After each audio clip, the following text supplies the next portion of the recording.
स्वागत है आपका अपने चैनल एकलव्य स्टडी पॉइंट पे।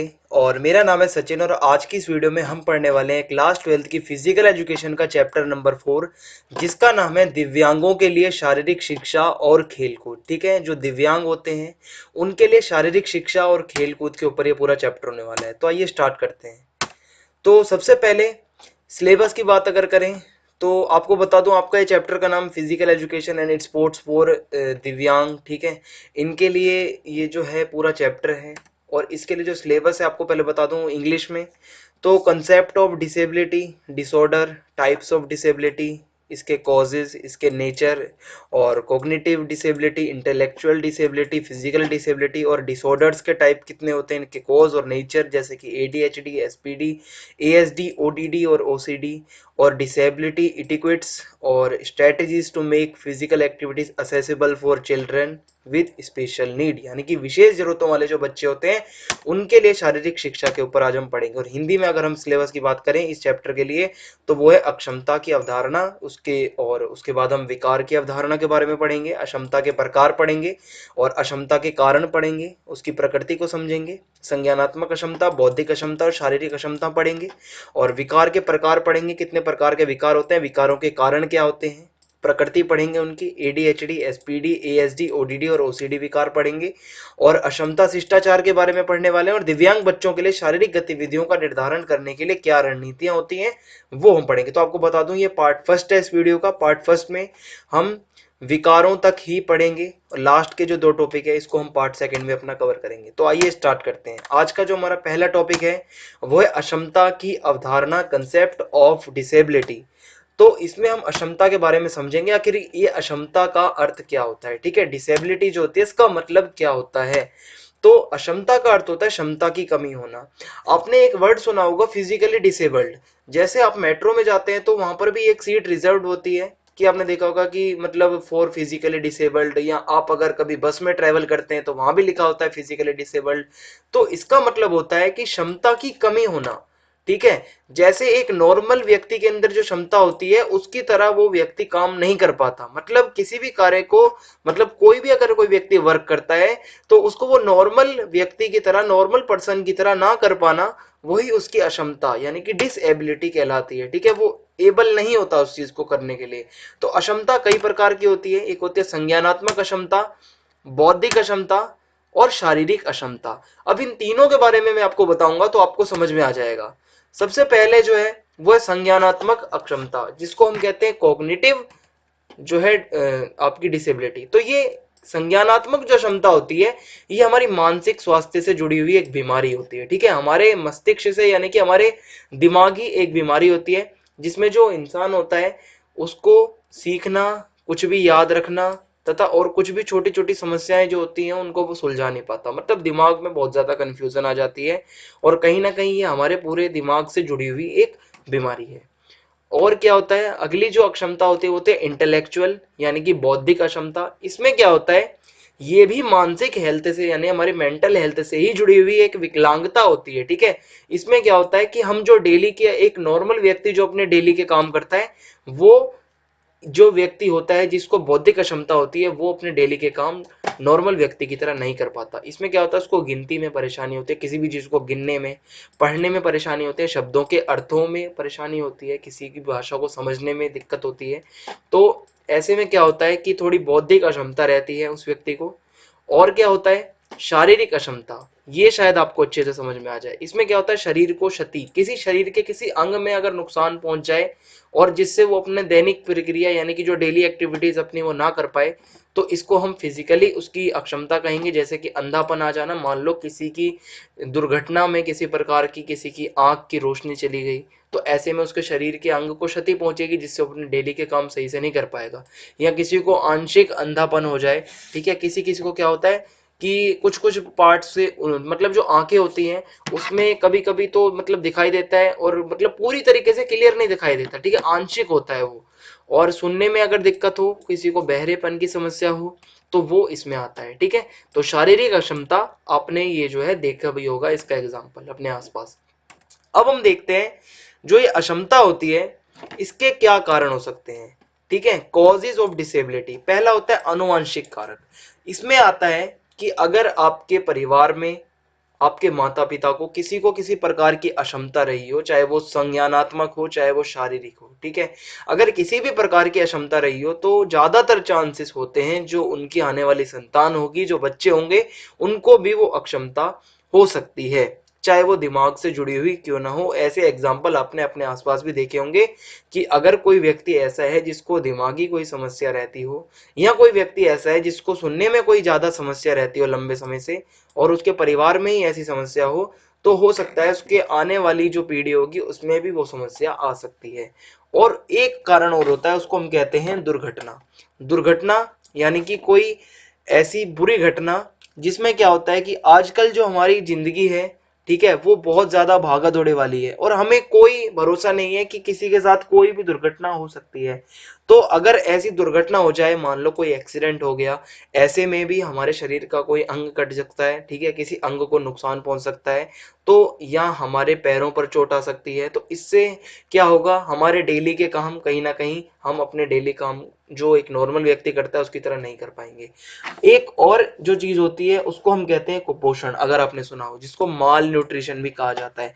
कुपोषण में क्या होता है, हमारा देश जो है बहुत ज्यादा गरीबी से ग्रस्त रहता है, और हमारे देश में कुपोषण के शिकार जो है भोजन, इसमें क्या होता है कि जो बच्चे होते हैं उनको मतलब उनका जो भोजन होता है उसमें जो उनको चीजें चाहिए होती हैं, जो पोषक तत्व चाहिए होते हैं, वो उनको नहीं मिल पाते, जिससे वो शारीरिक रूप से बच्चे कमजोर हो जाते हैं, ठीक है, फिजिकली वो जो होते हैं बच्चे वो काफी ज्यादा वीक हो जाते हैं। ऐसे में क्या होता है, उनके शरीर में जैसे कैल्शियम की कमजोरी हो जाती है, ठीक है, कैल्शियम की कमी से उनके शरीर में कमजोरी हो जाती है, और जैसे विटामिन ए की कमी हो जाती है, ठीक है, और भी बहुत सारे ऐसे जो मतलब जरूरी पोषक तत्व होते हैं जो उनको उनके खाने में नहीं मिल पाते।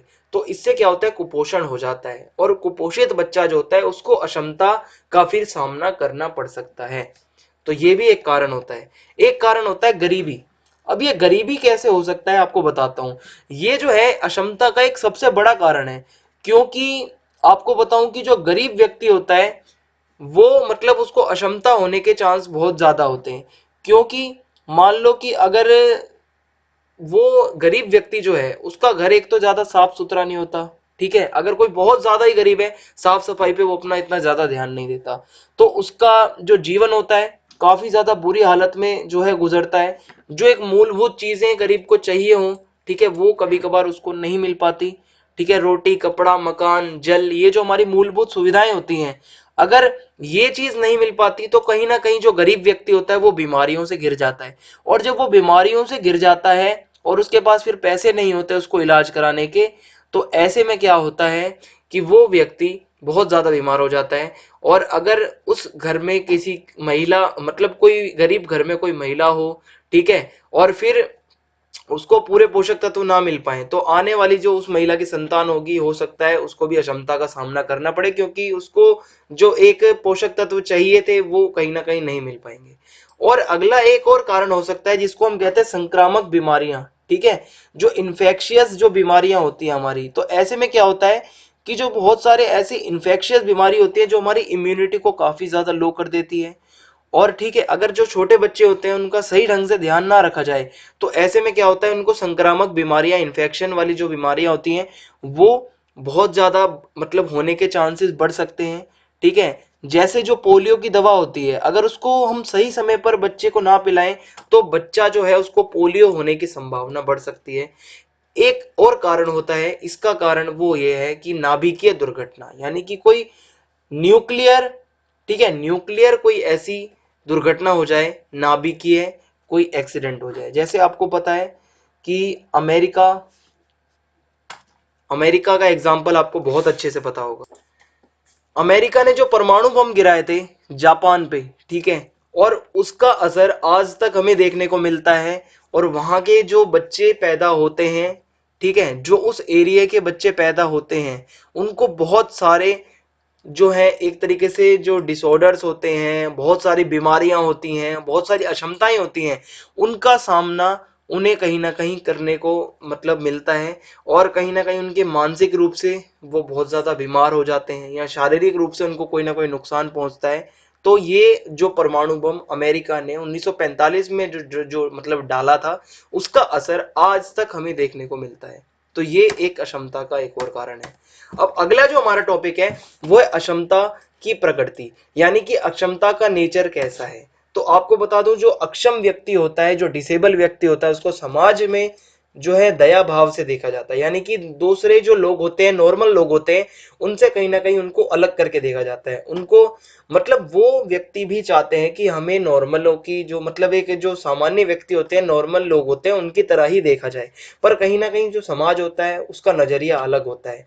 ठीक है, मान लो अगर किसी को लंगड़ापन है तो उसको अलग नजरिए से देखा जाता है, या तो उसको बहुत ज्यादा दया के भाव से देखा जाएगा, उसको बहुत ज्यादा स्पेशल फील कराया जाता है कि वो समाज से अलग ही है, या उनका सामाजिक तिरस्कार भी कर दिया जाता है कई बार। ठीक है, उनके घर वाले जो होते हैं कई बार क्या करते हैं, अगर किसी के घर में कोई विकलांग पैदा हो तो घर वाले भी कई बार तिरस्कार कर देते हैं। ठीक है, मतलब उसको अपनाने से मना कर देते हैं। तो ऐसे में भी बहुत ज्यादा उसको दिक्कतों का सामना करना पड़ सकता है जो डिसेबल व्यक्ति है। तो हमारा जो सामाजिक दृष्टिकोण है, जो पॉइंट ऑफ व्यू है हमारी सोसाइटी का, वो उसको देखते हुए जो भी डिसेबल व्यक्ति होता है कहीं ना कहीं उसको बहुत ज्यादा बुरा फील होता है, और वो इस चीज को एक अभिशाप मानता है। किस चीज को? जो उसकी डिसेबिलिटी है, उसकी जो अक्षमता है, उसको वो एक अभिशाप मानने लगता है, अपने ऊपर एक श्राप मानता है कि ऐसी जिंदगी से तो जिंदगी ना होना ही अच्छी है। तो ऐसा कौन उसको सोचने को मजबूर करता है? हमारे समाज की जो सोच है। अगर हमारे समाज का दृष्टिकोण बदल जाए तो कहीं ना कहीं वो भी अच्छे से जी पाएंगे। तो इसका अगर हमें समाधान चाहिए, कोई सॉल्यूशन चाहिए, तो हमें यही है कि जो उसकी विकलांगता है, जो उसकी डिसेबिलिटी है, जो उसकी अक्षमता है, उसको हम समाज में स्वीकार करें। अगर कोई लंगड़ापन है किसी को, किसी का हाथ नहीं है, अगर किसी की आंखों में समस्या है, कोई देख नहीं सकता, तो उसको हम बिल्कुल समाज से अलग ना कर दें, उसको हम समाज के साथ में लेके चलें। जैसे आपको बताऊं, हमारे आधुनिक समय में अब जो ब्लाइंड लोग होते हैं, उनके लिए जो जो मतलब विजुअली जिनको प्रॉब्लम होती है, उनके लिए स्पोर्ट्स का भी पूरा इंतजाम है। उनके लिए अलग से क्रिकेट मैच भी होते हैं, फुटबॉल मैच भी होते हैं। ठीक है, तो ऐसे ही अब उनको बढ़ावा दिया जा रहा है ताकि वो भी अपने जीवन का एक लक्ष्य तय कर सकें। तो हम इनकी, जो ये लोग होते हैं, डिसेबल लोग होते हैं, जो मतलब हमारे दिव्यांग्स होते हैं, उनको हम नॉर्मल लोगों की तरह ही ट्रीट करेंगे तो उनको काफी अच्छा इससे महसूस होगा, जिससे उनका एक सॉल्यूशन हो पाएगा, जो कि समाज में एक बुरी धारणा चली आ रही है।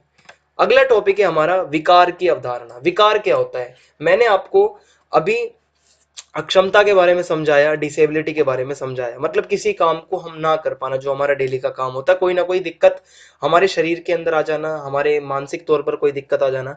अब एक और इससे जुड़ता हुआ एक टॉपिक है, वो है विकार, यानी कि कंसेप्ट ऑफ डिसऑर्डर। बहुत सारे डिसऑर्डर हो जाते हैं हमें। ठीक है, बहुत सारे डिसऑर्डर हैं। एनोरेक्सिया सुना होगा आपने, ओसीडी, एडीएचडी। अगर आपने नहीं सुना तो अभी मैं आपको आगे बताऊंगा अभी। तो एडीएचडी, ओसीडी, ओडीडी, ये अलग अलग प्रकार के हमारे डिसऑर्डर्स होते हैं। इनकी कुछ विशेषता होती हैं, कुछ इनके सिम्टम्स होते हैं। तो पहले तो आपको ये बता देता हूं कि अक्षमता और विकार में क्या डिफरेंस है, क्योंकि ये बहुत बारी बच्चों को सेम लगता है पर ये अलग है।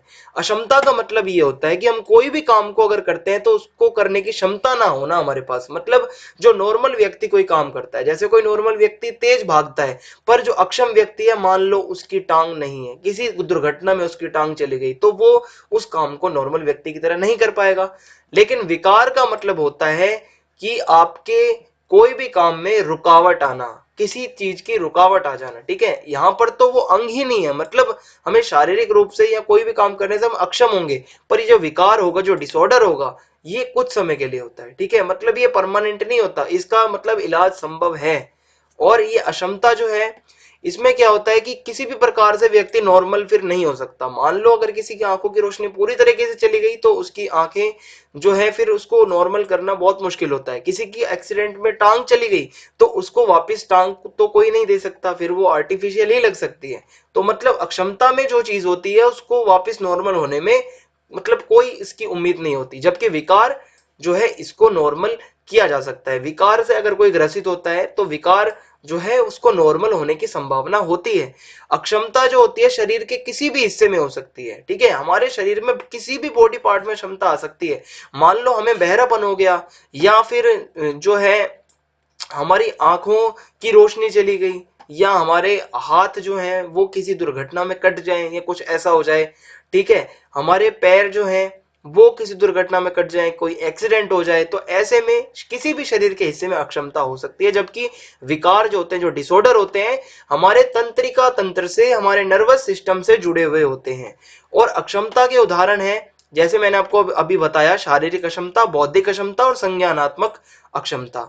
वहीं जो विकार होते हैं वो अलग अलग प्रकार के होते हैं। एक होता है ओडीडी, ओसीडी, एएसडी, एडीएचडी और एसपीडी।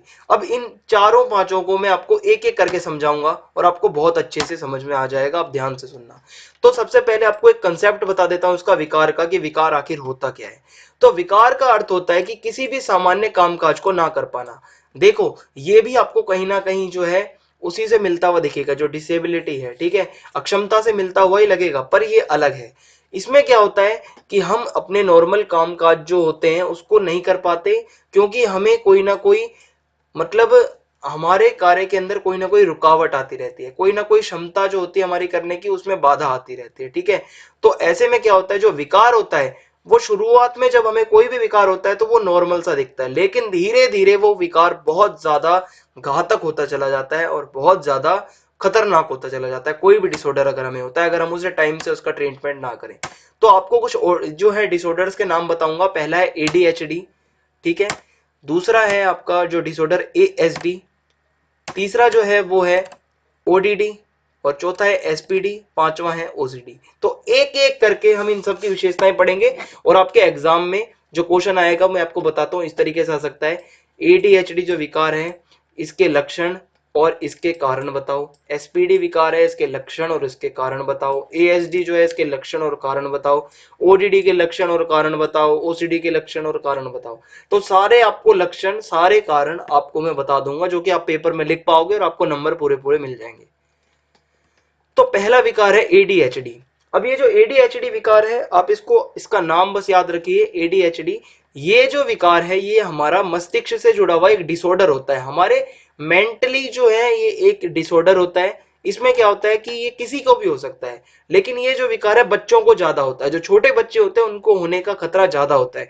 ये सीधा सीधा जो विकार हमारे दिमाग से जुड़ा हुआ है। इसमें क्या लक्षण दिखते हैं, क्या सिम्टम्स होते हैं, आइए देखते हैं। एडीएचडी जिसको भी हो जाता है, उसमें क्या होता है, बच्चों की याददाश्त फिर कमजोर हो जाती है। बच्चे हर बात को भूलने लगते हैं, छोटी छोटी बात पे बच्चे बेचैन हो जाते हैं। और एडीएचडी के कारण क्या होता है, बच्चे बहुत ज्यादा बोलने लग जाते हैं या बहुत ज्यादा बातें करने लग जाते हैं, मतलब दिमागी एक, मतलब उनको रुकावट आने लगती है कोई ना कोई। और एडीएचडी जो है अगर युवाओं में हो जाए, यंग पीपल में हो जाए, तो वो ज्यादा से ज्यादा स्ट्रेस में रहने लगते हैं। तो ऐसा कुछ होता है इसके लक्षण में। और एडीएचडी के कारण जो युवा होते हैं, यंग लोग होते हैं, उनको अपने गुस्से पर भी कंट्रोल नहीं हो पाता। तो ये इसके लक्षण रहते हैं। अब एडीएचडी के कारण क्या है, पहला है अनुवांशिक। अगर किसी के परिवार में किसी के पापा को या पापा के भी पापा को ये कोई भी विकार रहा हो, एडीएचडी, तो वो हो सकता है कि आने वाली उनकी पीढ़ी में भी ये विकार चला जाए, ठीक है। अगर किसी के माता पिता को एडीएचडी हो तो उनके आने वाली संतान को भी एडीएचडी होने का खतरा बना रहता है। तो अनुवांशिक, ठीक है, इसका कारण पहला है। दूसरा है मस्तिष्क की चोट। अगर किसी को दिमाग में किसी प्रकार की चोट लग जाए, ठीक है, मस्तिष्क में, दिमाग में चोट लग जाए, तो उसके कारण भी हमारे नर्वस सिस्टम में और हमारे जो मस्तिष्क का जो पूरा काम होता है वो कहीं ना कहीं रुकावट देने लगता है। परिवार का माहौल, ठीक है, परिवार का माहौल कैसा है ये भी डिपेंड करता है। आइए आपको बताता हूँ। अनुवांशिक में तो मैंने आपको समझा दिया, अगर किसी के माता पिता को परिवार में एडीएचडी हो तो बच्चों को भी हो सकता है। अगला जो है आपका विकार है वो है एसपीडी, ठीक है। तो एसपीडी जो होता है, एडीएचडी में हमने यहाँ पे पॉइंट मिस कर दिया था, और वो है कि एडीएचडी के जो कारण थे उसमें परिवार का माहौल, ठीक है। तो इसमें ये होता है कि अगर किसी के परिवार का माहौल शांतिपूर्वक ना हो, अगर मान लो किसी का परिवार है उसमें उसके माता पिता लड़ाई झगड़ा करते रहते हैं, तो ऐसे में बच्चे के ऊपर भी असर पड़ता है, जिसके कारण एडीएचडी जो विकार है वो बच्चे को हो सकता है कहीं ना कहीं, ठीक है। तो ये एक इसका कारण था। अब आगे बढ़ते हैं। तो अगला जो है हमारा विकार वो है एसपीडी, ठीक है। एसपीडी जो विकार है इसके बारे में पढ़ते हैं। एसपीडी आखिर ये विकार क्या होता है। तो एसपीडी जो विकार है ये हमारे तंत्रिका तंत्र से जुड़ा हुआ एक विकार है, ठीक है। जो हमारा नर्वस सिस्टम होता है उससे जुड़ा हुआ एक विकार है।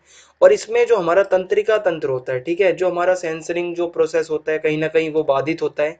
और इसमें क्या होता है, हमारा तंत्रिका तंत्र किसी भी प्रकार की सूचना को प्राप्त नहीं कर पाता। कोई भी इंफॉर्मेशन जो होती है वो हमारे नर्वस सिस्टम को बिल्कुल भी प्राप्त नहीं होते, रिसीव नहीं होती। और ये विकार बच्चों में ज्यादा होता है, ये डिसऑर्डर जो है एसपीडी का, ये छोटे बच्चों में ज्यादा होता है। अब इसके हम लक्षण देखते हैं। जो एसपीडी से जिसको भी मतलब ये विकार होता है, एसपीडी से जो ग्रसित होता है, उसको क्या होता है, जो नॉर्मल सी आवाज होती है किसी को, तो वो भी भयानक लगने लगती है। मतलब बहुत ज्यादा सेंसिटिव हो जाता है वो इंसान जिसको भी ये होता है। और एसपीडी जिसको होता है, तो उस व्यक्ति को अगर कोई अचानक से टच कर दे तो वो बहुत ज्यादा डर जाता है। आपने देखा होगा ऐसे लोग बहुत सारे होते हैं, ठीक है, मतलब जिनको ऐसी अगर कोई बीमारी होती है, ऐसा डिसऑर्डर होता है, तो अगर आप उनको हल्का सा भी टच कर देंगे अचानक से तो वो बहुत ज्यादा डर जाते हैं। और एसपीडी अगर किसी को होता है तो उसको किसी भी प्रकार की अगर कोई सुगंध हो या कोई प्रकार की आवाज हो, उसके प्रति वो बहुत ज्यादा सेंसिटिव हो जाता है। अगर कहीं से कोई सुगंध आ रही होगी, कोई स्मेल आ रही होगी, तो उसको बहुत जल्दी उसको पकड़ में आ जाएगी। और अगर कोई आवाज कहीं से थोड़ी सी भी आती है तो उसको वो भी बहुत ज्यादा तेज लगने लगती है। अब इसके कारण क्या हो सकते हैं? एक तो है आनुवांशिक, मतलब आनुवांशिक में वही है, अगर किसी के परिवार में किसी के माता पिता को ये विकार अगर रहा हो तो उनके आने वाली संतानें जो होंगी उनको भी ये विकार होने की संभावना बढ़ जाती है। ठीक है, तो एसपीडी का पहला कारण है। दूसरा है पारिवारिक कारण, तीसरा है गर्भावस्था। तो इन दोनों को आइए देखते हैं। पारिवारिक कारण में क्या हो सकता है? अगर किसी भी बच्चे का बचपन जो है अच्छे से उसका पालन पोषण ना किया गया हो, या किसी बच्चे के साथ बहुत ज्यादा सख्ती से बात करी जाए। ऐसे होते हैं बहुत सारे पेरेंट्स जो बच्चों को बचपन से ही बहुत ज्यादा डांट फटकार लगा के रखते हैं, मारते पीटते रहते हैं। तो ऐसे में बच्चे का दिमाग जो है उस पर असर पड़ता है और कहीं ना कहीं बच्चे को ये विकार फिर हो सकता है। और अगर हम बात करें गर्भावस्था में, तो इसका मतलब ये है कि अगर कोई भी महिला है, अगर वो अपनी गर्भावस्था के दौरान कोई ऐसी चीजों का सेवन करती है जैसे अल्कोहल है, सिगरेट है, तंबाकू है, तो ऐसे में क्या होता है कि जो उसके होने वाला बच्चा होगा उसको भी एसपीडी विकार जो है वो हो सकता है कहीं ना कहीं। ठीक है, आगे बढ़ते हैं।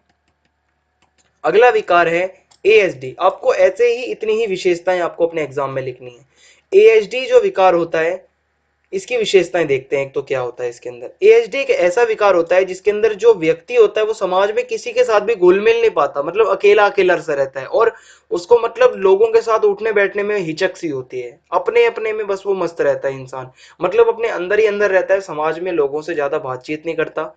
तो ऐसे में क्या होता है, इसके लक्षण में क्या होता है कि जो एएसडी अगर किसी को हो जाए तो वो व्यक्ति जो होता है सभी से बातचीत नहीं कर पाता, उनको बात करने में बहुत प्रॉब्लम आती है। जो दूसरे लोग होते हैं उसके आसपास के, वो उनसे बातचीत नहीं कर पाता। और अगर किसी को एएसडी हो जाए तो वो किसी भी चीज को पढ़ने में उसको बहुत मुश्किल होती है, पढ़ और लिख नहीं पाता, ये भी एक लक्षण देखा जाता है। एएसडी अगर किसी को हो जाए तो वो बहुत बार किसी भाषा को भी नहीं समझ पाता। ठीक है, तो ऐसा होता है। अब इसके कारण क्या है, वो भी एक तो अनुवांशिक है। अगर किसी के भी परिवार में माता पिता को यह विकार रहा हो तो उसके आने वाली संतान को भी हो सकता है ये विकार एएसडी। अगर जन्म के समय किसी शिशु का वजन बहुत कम रहा हो, ठीक है, वेट जो होता है अगर बेबी का बहुत कम हो, तो उसको भी एएसडी विकार हो सकता है इन फ्यूचर। और अगर किसी के बूढ़े माँ बाप हो तो उसको भी ये डिसऑर्डर हो सकता है। अब ये कैसे, ये पॉइंट क्या बताता है, आइए देखते हैं। तो बूढ़े माँ बाप से मतलब है अगर किसी बच्चे का जन्म बहुत समय बाद हुआ हो, तो ऐसे में उस बच्चे के माँ बाप बूढ़े होते हैं, तो वो जो बच्चा होगा उसको ये मानसिक विकार होने का खतरा बढ़ जाता है, जो एएसडी विकार होता है। ठीक है, तो ऐसे में ये विकार हो सकता है। अगला विकार है ओडीडी। ओडीडी जो विकार है आप देख सकते हैं इस फोटो में, इसमें जो व्यक्ति होगा, अगर किसी को भी ओडीडी ये विकार होगा तो वो बहुत ज्यादा गुस्सैल बन जाएगा, उसको बहुत ज्यादा गुस्सा आने लगेगा, एग्रेसिव बन जाएगा। तो ओडीडी जो विकार है, इससे जो भी पीड़ित व्यक्ति होता है बहुत ज्यादा आक्रामक हो जाता है, एग्रेसिव हो जाता है, विद्रोही हो जाता है, मतलब लड़ता झगड़ता रहता है, दूसरों की बात नहीं मानता, जिद्दी हो जाता है। ठीक है, तो ये ऐसा होने लगता है। और भी इसके कुछ लक्षण होते हैं, जैसे हमेशा लड़ने के लिए तैयार रहना, हमेशा गुस्से में रहना, हमेशा सबसे बहस करते रहना, बिना सोचे समझे कुछ भी बोल देना, और कभी भी दोस्ती तोड़ देना। ठीक है, दोस्तों को कुछ भी बोल देना, किसी से बात ना करना, किसी की बात को ना मानना। ठीक है, अपनी सेल्फ रिस्पेक्ट जो होती है उसको भी मतलब छोड़ देना। ठीक है, सेल्फ रिस्पेक्ट भी नहीं होती अगर किसी को ओडीडी नाम का ये विकार अगर हो जाए, तो ये इसके लक्षण होते हैं। इसके कारण अनुवांशिक हो सकते हैं, घर में अगर किसी को रहा हो ये विकार तो हो सकता है उसकी संतानों को भी हो जाए। जैविक कारण, कुछ बायोलॉजिकल रीजंस होते हैं इसके, कुछ पारिवारिक कारण होते हैं। आइए देखते हैं, इनको डीपली बताता हूं आपको। जो जैविक रीजन है बायोलॉजिकल, उसमें क्या होता है, अगर किसी व्यक्ति के मस्तिष्क पे कोई चोट लगे, किसी को दिमाग पे अगर किसी व्यक्ति को चोट लग जाए, तो क्या होता है, जो हमारे दिमाग के केमिकल्स होते हैं उनका बैलेंस बिगड़ जाता है। कई बार ऐसे होता है। तो ऐसे में आपने देखा होगा एक मूवी है कोई मिल गया, उसमें क्या होता है, मतलब जो ऋतिक रोशन की जो मूवी है उसमें जब वो कार पलट जाती है, अगर आपने वो सीन देखा हो, जब ऋतिक रोशन जो है पैदा भी नहीं हुआ होता तो उसके दिमाग में चोट लग जाती है अंदर ही। तो जब वो पैदा होता है तो उसके बाद उसके दिमाग का जो विकास होता है पूरी तरीके से नहीं हो पाता, उसके पूरे दिमाग के केमिकल्स जो होते हैं उनका बैलेंस बिगड़ जाता है। तो ऐसे में भी ओडीडी विकार हो सकता है अगर किसी व्यक्ति को दिमाग वाली चोट लग जाए। तो ये जैविक कारण में आएगा, आप समझ गए होंगे। और पारिवारिक कारण जो होता है हमारा, जो फैमिली से जुड़ा हुआ, अगर किसी व्यक्ति के जीवन में खुशी ना हो, लड़ाई झगड़े चलते रहते हो परिवार में, और मतलब आर्थिक स्थिति खराब हो, टेंशन में रहता हो, कोई व्यक्ति बहुत ज्यादा चिड़चिड़ा रहता हो, चिंता में रहता हो, तो उसको भी ये ओडीडी विकार हो सकता है। ठीक है। आगे जो है अगला विकार है हमारा ओसीडी। ओसीडी में क्या होता है, आइए देखते हैं। ये विकार काफी आसान है, आपको एक बार ही बस इनके नाम याद रखने हैं, विशेषता आपको याद हो जाएगी, ज्यादा मुश्किल नहीं है, और यही आपके पेपर में आने वाला है। अब ये जो ओसीडी विकार है, इसमें क्या होता है कि इसमें मनुष्य हमेशा चिंता में रहता है और चीजों को दोहराता रहता है, चीजों को रिपीट करता रहता है। तो ऐसे में क्या लक्षण सामने आते हैं, चीजों को, जो इंसान होगा अगर किसी को ओसीडी नाम का ये डिसऑर्डर हो जाए, बार बार जांचता रहेगा, किसी भी चीज को बार बार चेक करता रहेगा। और कोई भी व्यक्ति जिसको ये विकार हो जाए, वो किसी भी सेंटेंस को बार बार दोहराता रहेगा, किसी वर्ड को बार बार दोहराता रहेगा, या पैसों को बार बार गिनता रहेगा, बार बार हाथ धोता रहेगा, बार बार मुंह धोता रहेगा। ठीक है। मतलब अगर किसी को हो जाए तो जरूरत से ज्यादा प्रार्थना करने लगेगा, ईश्वर से बार बार प्रार्थना करने लगेगा, धार्मिक बहुत ज्यादा बन जाएगा। तो ऐसे भी लोग आपने देखे होंगे, बहुतों को हो जाता है ऐसा विकार। ठीक है। तो ये एक ओसीडी नाम का विकार होता है जिसमें ये सब लक्षण देखने को मिलते हैं। तो पहला कारण तो इसका अनुवांशिक ही रहेगा, जो भी विकार होगा, एक पॉइंट तो आप रट लेना, अनुवांशिक होना ही होना है। मतलब अगर किसी के घर में कोई प्रॉब्लम रही हो ऐसी, अगर किसी के माता पिता में से किसी एक को, तो उसकी संतान को होने के चांस बढ़ जाते हैं। हमारे आसपास का वातावरण और कुछ इन्फेक्शन, ये भी इस विकार को करने में योगदान करते हैं। आइए देखते हैं वातावरण में क्या हो सकता है। तो अगर हमारे आसपास का वातावरण है वो खराब हो, यानी कि अगर घर के पास अगर किसी की मृत्यु हो जाए, स्कूल में अगर कोई व्यक्ति परेशान रहता है, स्टूडेंट है, या आसपास का पर्यावरण दूषित है, बदबूदार वातावरण है, तो ऐसे में भी इंसान जो है इस विकार का खतरा उसको बढ़ सकता है होने का। और इन्फेक्शन होते हैं बहुत सारे, जिससे क्या होता है, बहुत सारे इन्फेक्शन होते हैं जिससे ये ओसीडी विकार होने का खतरा बढ़ जाता है। जैसे स्ट्रेप स्ट्रेप्टोकोकस स्ट्रेप्टोकोकस जो इन्फेक्शन है, ये भी ओसीडी का विकार कर सकता है। ठीक है। तो इस प्रकार हमारा पार्ट फर्स्ट यहाँ पे समाप्त होता है। आपको बता दूं, एकलव्य स्टडी पॉइंट की जो ई बुक है फिजिकल एजुकेशन की, वो भी वर्क इन जो है मतलब प्रोसेस में है। जब बन जाएगी आपको बता दिया जाएगा, जहाँ से सारे एग्जाम के लगभग इंपॉर्टेंट क्वेश्चन 90% वहीं से आने वाले हैं। तो आपको मैं इन्फॉर्म कर दूंगा जब वो बुक आ जाएगी। जब तक आप चैनल को सब्सक्राइब करना ना भूलें, बेल आइकन दबा दें ताकि आने वाले वीडियोस के अपडेट आपको मिलते रहें। जय हिंद, जय भारत, धन्यवाद।